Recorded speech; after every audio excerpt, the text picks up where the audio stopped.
այս հատվածը որ մենք դիտարկում ենք, երկու միջպետական մայրուղից մինչև Սատարի կամուրջ, հա, այսպես ձևակերպեմ, ընկած հատվածն է 19.5 կիլոմետր եւ ամբողջը հիմնանորոգված է, իրականում ինքը բավականին երկար սպասված ծրագիր է, եթե հիշում եք, Տաթև Լծեն ճանապարհով էին հիմնականում երթևեկում եւ այս ճանապարհը շատ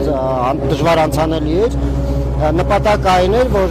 ավարտել Տաթև Լծեն ճանապարհը, որից հետո արդեն հիմնանորոգել այս ճանապարհը եւ ես մեծ ուրախությամբ կարող եմ նշել, որ մի քանի օր անց արդեն ասֆալտապատման աշխատանքները, եռաշերտ ասֆալտապատման աշխատանքները ավարտված կլինեն եւ հատկապես այն շատ կարեւոր է զբոսաշրջության այս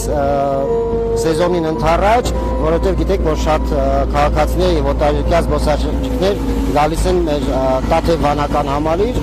եւ կարող են, այսպես ասեմ, հաջորդ շաբաթից արդեն հանգիստ գալ եւ գնալ Տաթև, որովհետև այս ճանապարհը արդեն հիմնանորոգված է ամբողջությամբ։ Քանի որ խոսեցինք զբոսաշրջությունից, շատ կարեւոր է, որ նաեւ հատկապես մեր քաղաքացիները, երբ որ գալիս են Տաթև, մի քիչ ավելի հեռուն գնալ, Կապան քաղաքը տեսնել, մեր ճկնաղ քաղաքը, ինչպես նաև Մեղրին, հասնել միջև Մեղրի, որովհետև Սյունիքի եւ Սյունիցու համար շատ կարեւոր է, որպեսզի